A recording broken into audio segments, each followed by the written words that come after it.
Americans are durable. We take pride in hard work and high quality. American Giant makes durable quality clothing right here in the USA because what we wear reflects who we are. When you buy American Giant, you're not just wearing the best clothes money can buy. You're helping keep jobs and pride in your own backyard. Premium clothing built to last decades, like it should. Get 20% off your first order at american-giant.com with code RightHere24. Thanks for choosing this free Anfield Index podcast. If you'd prefer to listen to this or any of our other shows without adverts, then now's the time to check out Anfield Index Pro. With AI Pro, you can supercharge your entire listening experience. You'll not only get all of our podcasts without the ads, but you'll have them far faster with our Quick Publish feature available exclusively for subscribers. AI Pro also puts you in the heart of our sound studio, with an option to listen to many of our shows live and interact with the podcasters in real time as the shows are recording. Upgrading couldn't be easier. AI Pro is available on all popular podcast platforms. Just head on over to anfieldindexpro.com and get started today. Hello and welcome to your post-match Raw, podcasting to you from my field here in beautiful rural nighttime Ireland. I'm Trev Downey, and joining me to give their immediate reactions to Brighton 2, Liverpool 3, not quite as close as that sounds, in the Carabao Cup from the Amex are Jim Boardman and Harry Sethi. And Jim, it's always fun to be able to come on midweek and do a match which is clearly an important game. It's the Reds, you want to see them win, but also not important. And I think an awful lot of people, when they saw the selection from the manager tonight, went, all right, well, that's a lovely, clear statement about prioritization, because Arne has been, if nothing else, the man who selects the same team. And this said a lot about the standard that the expectation level, the importance level that he was placing on this game. I think that relaxed a lot of people, myself included, who is stepping in tonight for your regular cup host, Guy Drinkle. He's very kindly swapped Brighton's with me in order to take over the Premier League game on Saturday, when I will be off reliving my youth, going to see a band and falling down after having several pints. So it did relax me immensely. I was able to enjoy that game in a way that I don't often get to enjoy games, and yet it dragged me in, and the bastards nearly got me upset towards the end, Jim. Yeah, I was just thinking the same. I was, I mean, the first half was sort of nothing to worry about, almost. You sort of almost forget you're watching the game, if that makes sense. And I think if I wasn't sort of having to go on here and trying to take notes, I could quite easily have found myself, I don't know, scrolling something, Facebook or something, or not that I use Facebook, but, that's how bad it was. It was just not a lot happening, not a lot to worry about, just a pleasant sit back and watch. Felt a bit like, I don't know, maybe watching a game in the summer when you're not really all that bothered. But I think us getting the goal in the second half changed that, because they started attacking and I started to worry a bit. And I think you can't get out your system that no matter how much you say before a game, it's only the League Cup. Once you're in the game, you want to win it. You still want to win it. And it's only afterwards where maybe if it's not gone well, you try and talk yourself out of it. And I think also as well with those playing them in the league, as you just mentioned, you don't want to kind of give them any sort of sniff of hope that they can beat us in the league, which is the more important game, of course. And interesting that both sides made 8 changes tonight. I sometimes wonder whether there's a sort of quick phone call beforehand. Should we both go with 8? Should we both go with 8 changes? A little bit of gentleman's agreement. I doubt it, but I'd love it if there was. And that kind of does pitch it always the level where it was for us, is 8 changes if you can make them. And I think listening to Slot briefly before the game, there might have been more changes, but it was kind of, he was down to changing what he could, basically, because if he'd have gone too much further than that, there wasn't, a lot to choose from, if you like. And when we played the last game, he could basically change everyone. This time wasn't quite the same. And we saw the subs on Saturday, didn't we? There weren't as many subs to choose from. But I think giving Yaros a chance in goal was really good, because you're not going to get experience playing for Liverpool the same playing for the under-23s as you do playing for the first team. That's good for him. Thought he was a good chance for Kwanzaa to maybe stake a claim, and we'll come back to whether he did that or not, as a sort of definite third choice centre back, or whether, maybe Gomez was fighting for that spots. I don't know. But yeah, I mean, he did, from what I agree what he said. It did send out the message that, look, this isn't the league. This isn't the Champions League. This is something we've got a bit of it, we're a little bit interested in it. And he didn't sort of bring loads of kids in from the academy. So there is this sort of still a desire from him to win things. And maybe a bit of sense in a way as well, because he's thinking, if you do win the League Cup, it's still a cup, isn't it? It's not the one everyone wants, but it's not a bad way to start your first season. And the other thing I liked about tonight was 7:30 kickoff. For once, I like being the early game. I hate it when it's a weekend, but tonight it worked out because now we can sit back and watch what everyone else is doing. Yeah, exactly, and enjoy the easygoing rambles of post-match Raw as opposed to the stressful table banging, which is often the case. And Harry, Jim mentioned not giving Brighton a sniff of thinking that they are going to have a way around us at the weekend. I guess by dint of the selection, we can't read too much into it, but the further the match went on and we got closer and closer to our full strength 11, the more and more they came into it. And if you look at the actual team match stats, Brighton had 19 shots tonight to our 11. They had 7 on target and we had 7 on target, and they had 44% of the ball to our 56. So they will be absolutely thinking that if they can get their best team out, that they will have ways of hurting us. And it would be fair to say that that is the case. However, the personnel changes make it probably just a different thing entirely. But I would say that they won't be disheartened, but I will say that ahead of that game, your rival Recon will obviously be focusing on the Premier League game. I don't think you guys are going to be able to read much into tonight, man. No, yeah. I think that they'd be wrong to be encouraged, I'd say, just in a pretty cold way, to be honest. I think there's not going to be a situation where we decide just for the fun of it not to pass to Mo Salah and Darwin Núñez after bringing them on and just letting them run around for 20 minutes, basically. I think that won't happen on the weekend. You imagine we will try and pass the ball to Mo Salah. There won't be a 17, 18-year-old on in midfield for all his talent, along with obviously Morton was on at stages.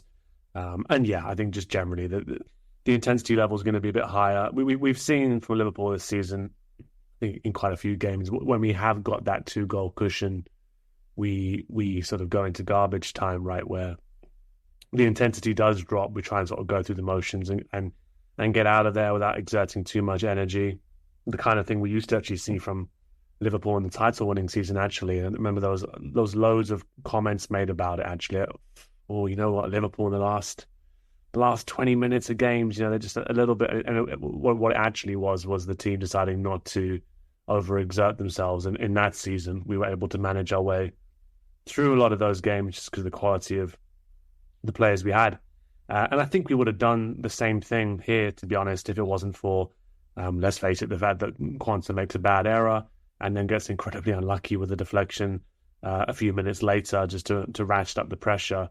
And also, I think the fact that when you've played 60, 70 minutes and then you see Mitoma coming on to run at you, I'm sure Conor Bradley didn't enjoy that very much. Didn't look like he enjoyed it very much because that guy is a very, very tricky customer. But no, all in all, I was really happy with the lineup, similar to yourself, Trev, like in terms of, I think previous seasons we've tried to go all out and win everything, and I'm also one who'd be fine to see us go far in the League Cup if it is going to be a rotated side.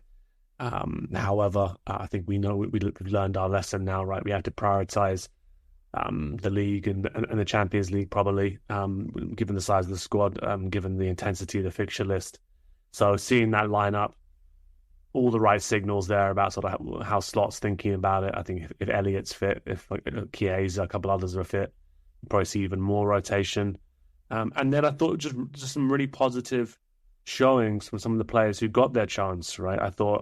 I think it's a really good outing for Yaros. I mean, despite the fact that he ends up conceding a couple of goals, nothing to fault him throughout the entirety of the night. Thought he was outstanding in moments. Cody Gakpo clearly talking to at halftime because business Gakpo emerged in the second half and really enjoyed that. And yeah, I think as well, just Jones, good outing for him. Morton, good outing for him. Endo will be nice to sort of get some confidence under his belt, actually finally getting some meaningful minutes under Slot, and Diaz as well getting back on the score sheet. So I thought there were loads of positives to be taken from it, in spite of the fact that they made us feel something towards the last 20 minutes just for the fun of it. Yeah, it's such a one-off thing, and I guess it's nice to be able to have such a strong squad that Arne can select that side tonight, and not be accused of the old bullshit of showing disrespect to the competition. Some smug, indignant ex-pro in the headlines the next day talking about how he showed disrespect to the competition. That's a lot of good footballers went out, and I'm really interested in our chat tonight on seeing around the idea of who did and who didn't take their chances. Because for me, there were a couple of narratives that were sort of almost underlined in a way that was kind of harsh and difficult to watch. And there were a couple of others that I think will be far more positive. Let's start, Harry, just while I stay with you and look at how the Reds went tonight, just in case people didn't see the game and they're tuning in to us for the benefit of hearing what happened.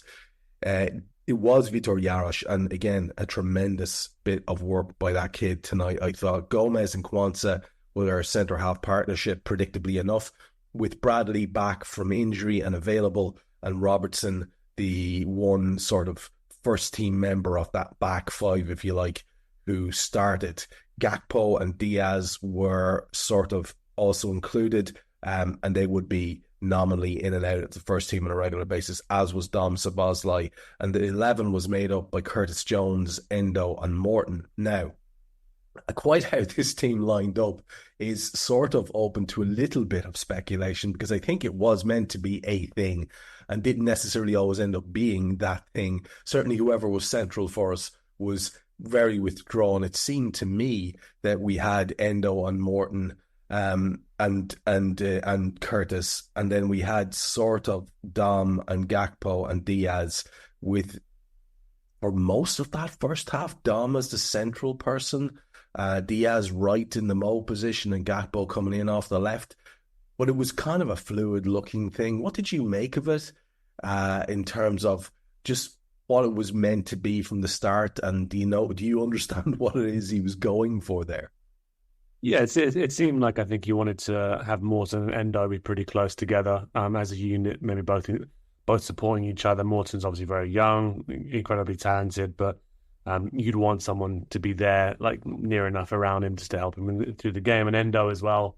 I think it's clear that Slot perhaps doesn't fancy him this season, so him getting minutes as well, I think in that kind of setup sort of suited him well. You're right, Jones was floating around all over the place, and you know he's going to drop back and do the work that you need when he's called to do it.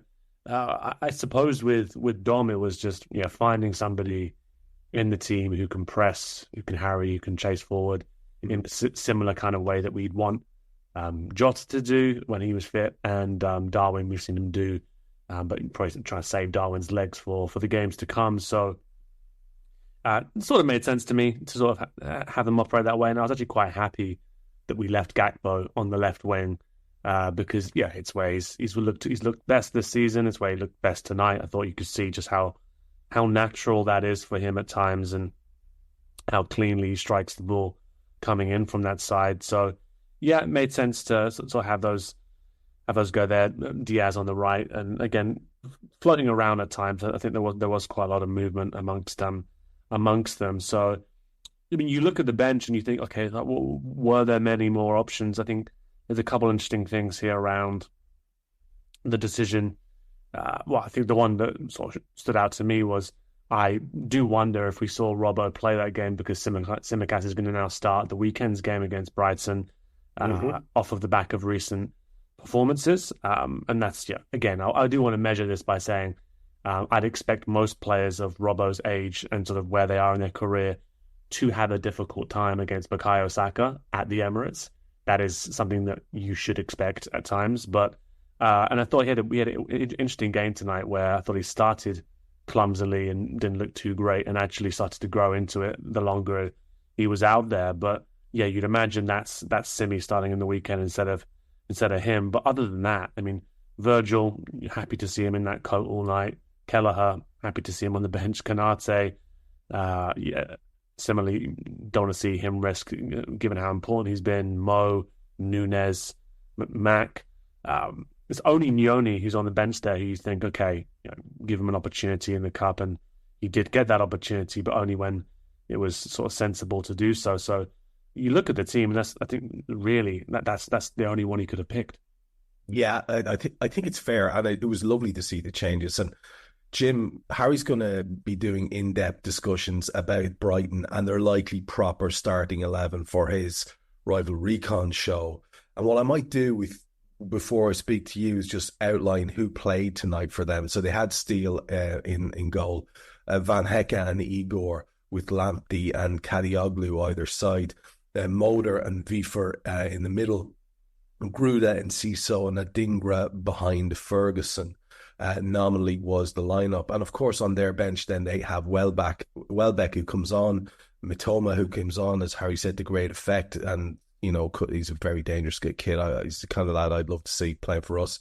Stepinian comes on, Veltman comes on, and Hinchelwood comes on. As well as that, on their bench they have Bart Verbruggen, Baleba, Ayari and Turns. But what I wanted to ask you about, Jim, was the Liverpool bench of Ibrahima Konate, Darwin Núñez, Alexis McAllister, Mohamed Salah, that's 4 first-teamers, Trey Nyoni, Virgil van Dijk, 5, Kostas Tsimikas, who may well be 6 at this point, Weaving Kelleher, who is 7 at this point, and then young Ranel Young as well, getting a nice chance to be on the bench for a first-team match. I guess what I wanted to ask you about was, I don't know if you were watching whilst glancing at your phone, that bad habit that I certainly have when I'm covering matches, because I don't want to miss anything for Raw. So if somebody is saying something that's interesting or particularly ridiculous or annoying, and it might make a bit of content for us on the show, I like to be trying to monitor everything. I did notice a lot of upset at the amount of minutes being given to Alexis. A lot of people totally shaking their heads at the idea of Darwin and Salah coming on. And later on, the Konate sub was one that was controversial for a different reason. We might leave that to one side to talk about then. Trey Nyoni is the one who gets on, and I thought, I just love this kid. He's just got it. He really has. He tried a flick in midfield. It didn't quite come off, but to have the vision to even try it is remarkable. What did you make of that, about so many of our nominal first teamers getting the game? And then that's our bench, I guess, too. So what are you going to do? The NBA is finally back. A new season means new ways to get into the action at DraftKings Sportsbook, an official sports betting partner of the NBA. Who's draining threes from beyond the arc? Who's crashing the boards and grabbing rebounds? Get behind your favorite players in the prop bets you can make on DraftKings, the home of NBA player props. Money lines, parlays, props, live bets, and so much more. The betting options feel endless on DraftKings. First time, new DraftKings customers bet $5 to get $200 in bonus bets instantly. Every point counts with DraftKings Sportsbook. Download the DraftKings Sportsbook app and use code IHEART. That's code IHEART for new customers to get $200 in bonus bets when you bet just $5. Only on DraftKings. The crown is yours. Gambling problem? Call 1-800-GAMBLER. 21 and over. Ohio only. Eligibility restrictions apply. Bonus bets expire 168 hours after issuance. For additional terms and responsible gaming resources, see dkng.co/bball. I don't need a VPN. I've got nothing to hide. Ha! This is what I used to tell myself before I hooked up with LibertyShield.com. Not only is my home internet now fully encrypted, but I can now access all the websites I want, whenever I want, and do so from absolutely anywhere. As a Liverpool fan, I love to know I can now watch every match, regardless of whether it's on UK TV or not. My Liberty Shield VPN makes sure nothing is blocked and guarantees me super fast streaming speed throughout that match. You can get connected right now with their software package, which includes a 48-hour no-obligation free trial and instant access to their apps for Apple, Android, Fire TV, PC, Mac and Android TV. Or go a step further like I have and get one of their pre-configured VPN routers. These small but powerful devices allow you to easily connect every device in your home to VPN, making it the perfect solution for smart TVs, Mac boxes and games consoles. Visit libertyshield.com today and use coupon code AIVPN25 to get 25% off at checkout. I think, we've got this thing now where we look at Slot and we think he doesn't like to change his starting 11 if he can help it. I don't think he likes to change his sort of 20 squad, if that makes, 20-man squad, 21-man squad, if he can help it. And it feels like that's what's happened tonight because he's not the sort of thing we're used to. If you see a starting lineup with that number of changes, is that you might get a token 2 or 3 of the ones who were missing from the starting lineup on the bench, and then the rest would be the kids.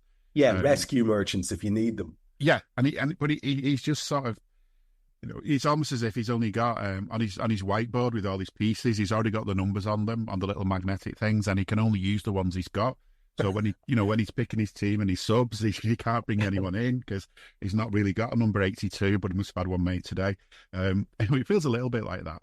And whether that's just because he wants to keep the same players in some sort of like a tight unit, and I no doubt, in training games, they're going to have it. There must be times when they do an 11v11 and there'll be 22 of them or whatever. But it just feel like he just wants to keep this same unit together to be playing and being on the bench. And I suppose maybe he takes this competition more seriously than we do.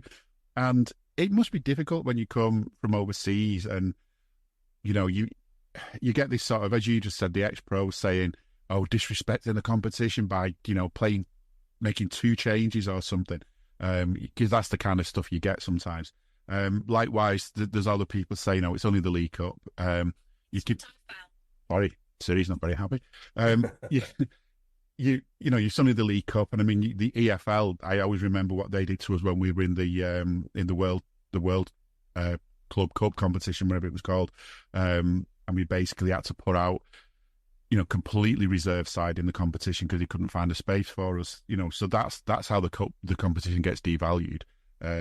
So what does Slot think? Is it a cup that's important? Is it not? I mean, if he's watched any videos from last season, he'll have seen us celebrate. So, there is that aspect to it that he's got to take it relatively seriously. But I think, I've seen times when we've rested players for games and they've actually been worse when they've come back in. Sometimes, I don't know, McAllister, is it going to do him any harm to have half an hour tonight to have a bit of running in his legs, to not have a complete week off? I don't know what the sports science guys would say, but I don't see that necessarily being an issue, getting half an hour at a club where, that means something to him. I mean, I will give one shout out to their fans. They were sort of, cheering him, giving him a round of applause when he was warming up. That is so unusual for an ex-Liverpool player to go to the former club, especially on the South Coast, and get that kind of reception. It's really unusual. So that, fair play to them for that. But no, I think it is difficult to sort of get a balance, and it may need people to come in and rescue the game.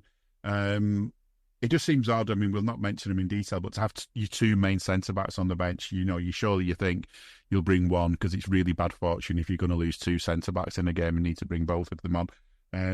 But other than that, I think it just feels like he's just got this, 21, 22 players or whatever that he wants to choose from every week if he can.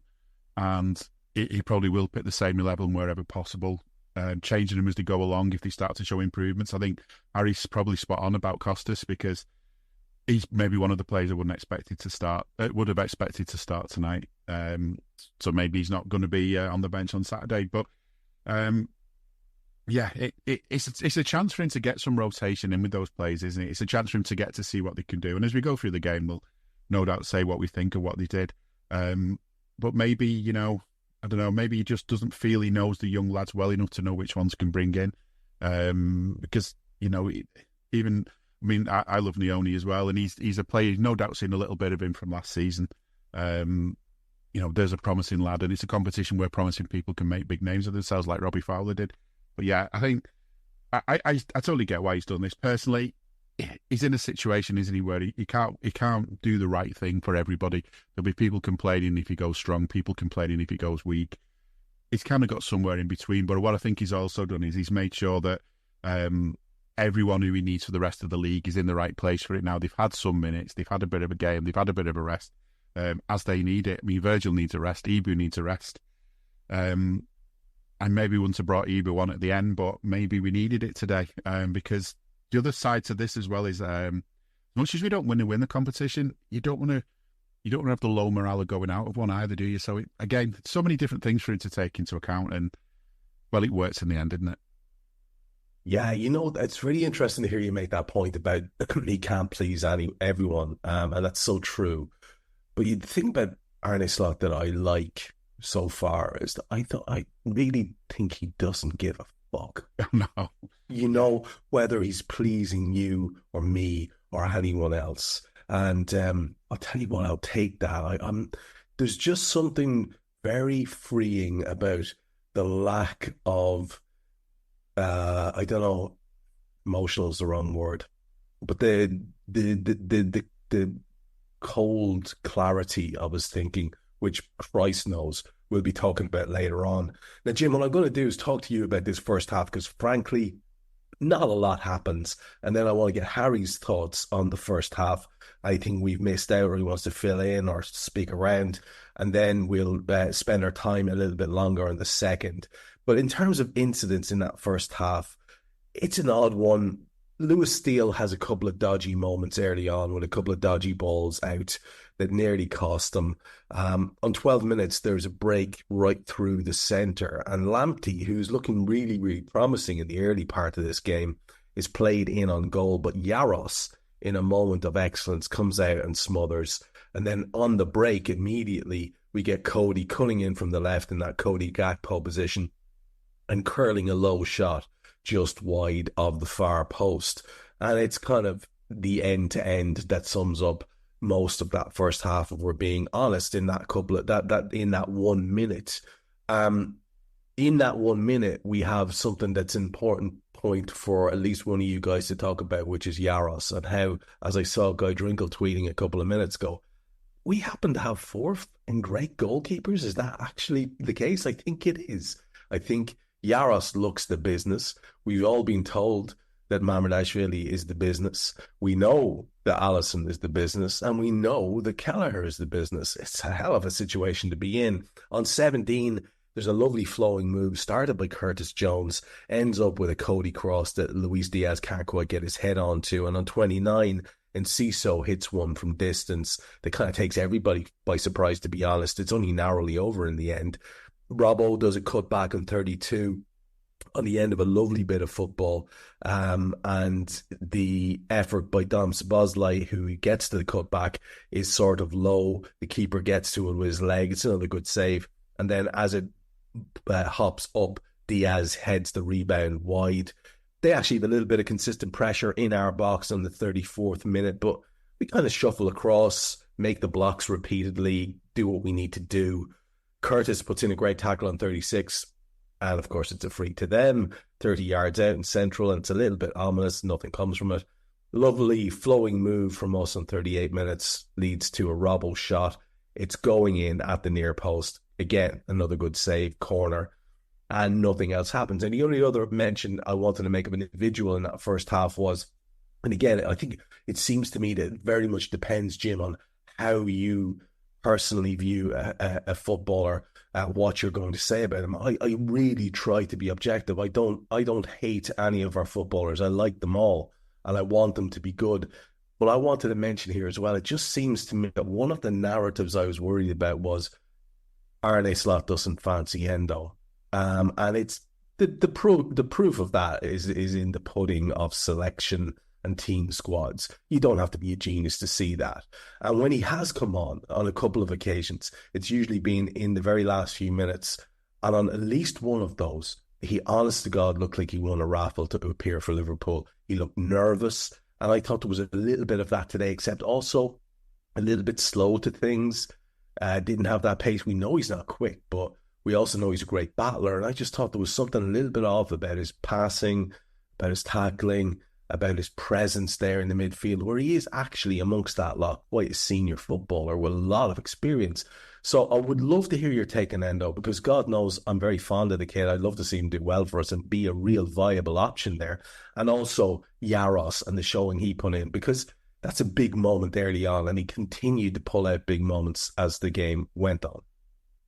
Yeah, I mean, on Endo, I think he was signed as the second of the two central midfielders we wanted to buy that summer, sort of thing, wasn't he? And then we didn't get the one. You know, he's always sort of been billed as a kind of backup central midfielder, backup, you know, defensive midfielder. We lost Fabinho and we lost Hendo, although did we notice? Sorry, Hendo. But yeah, you know, he's never sort of had that billing as being like, you know, the answer to any particular problems, other than being somebody to be in there when we need to call on him. Is how I've seen him, and pretty much feels like how he's being used a lot of the time. You know, it's difficult to kind of gauge how many games he would have got last season, because we had so many injuries throughout the season. We played so many different midfielders, including quite a few youngsters.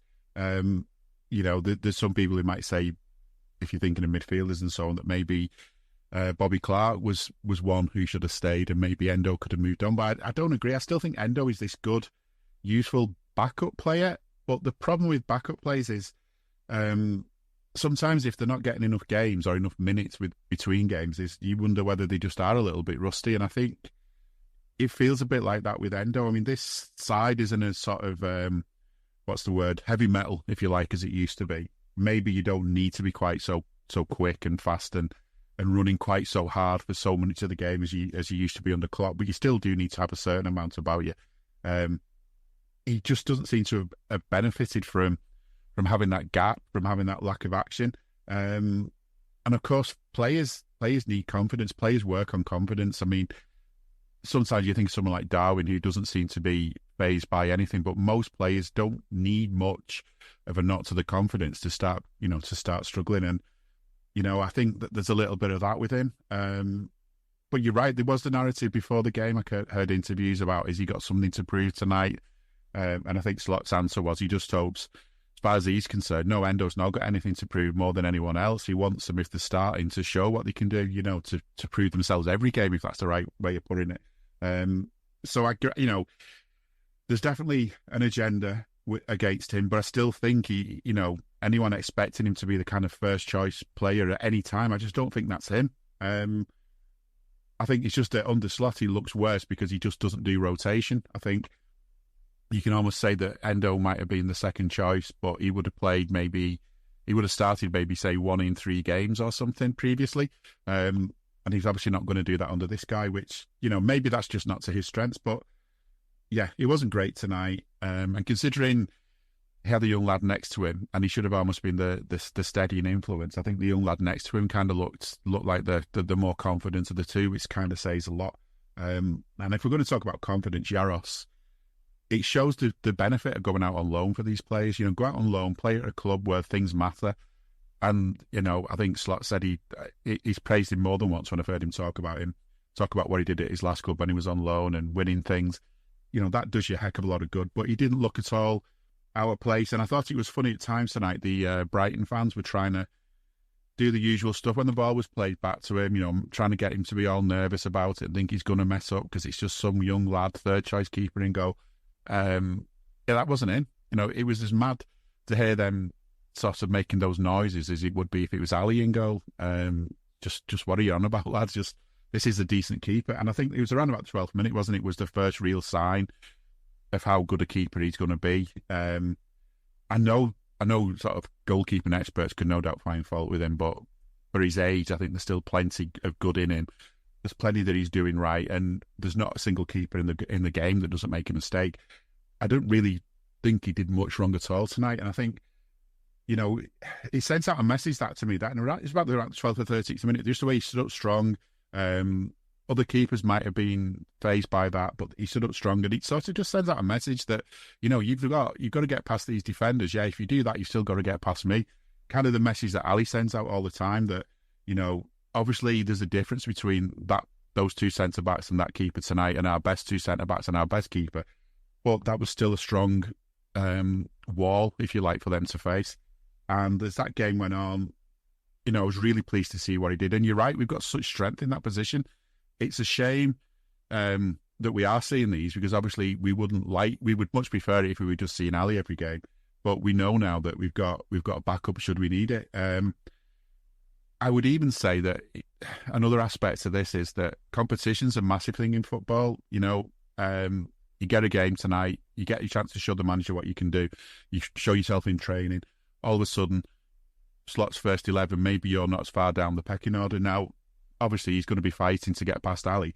But, if he's given these chances and takes them that well, then our actual number 2 is going to be worrying a little bit. And that's how you want it to be, because you want now, when Kelleher plays in the next game, that in his head is, right, I've got to be at my best today, because I'm not guaranteed to have that number 2 job anymore. And that, to me, is what's important. That's why I like to see us rotate and give players chances. And when we do give them chances, that they take it. So, yeah, Endo maybe didn't really take his chance tonight. And I wonder, whether Tyler Morton's done enough to start making him someone that Slot's going to think about more often. I think Jarosz definitely did take his chance. And although I don't think he's ready quite yet to take over Queves, I think, Queves needs to keep on his toes now to make sure he doesn't get himself overtaken. Which is healthy all round. And Harry, there's probably at least 1 or 2 things that myself and Jim haven't picked up on that you wanted to mention in that first half. Any extra thoughts around there? Anything you want to double down in, or maybe someone you want to pick out that we have? Hey guys, it's Eddie Gibbs from Anfield Index here. I hope you're enjoying this podcast, and I'm sorry to call time on the show before it ends. In the current climate, it's tougher than ever before to offer podcasts for free. At Anfield Index, we produce over 75 free shows every month, which I'm confident is unparalleled in the LFC sphere. Whilst we'd love to offer everything for free, the production costs now make this impossible. That said, we don't want to follow the model of other channels and lock all of our content behind a paywall. So what we've decided to do is to continue offering every show for free, but cut that offering to 30 minutes on our longer shows. So to get all of our shows in full and enjoy the best of everything we have to offer, we really hope you'll consider supporting the channel and signing up at anfieldindexpro.com. For about the price of 1 cup of coffee, you'll get every podcast in full with 0 ads. You'll also get access to our LFC VIP community, where you can enjoy live podcasts, engage with our podcasters, and chat with other Reds in real time. So that website again, anfieldindexpro.com. Join today. This podcast is part of the Sports Social Podcast Network.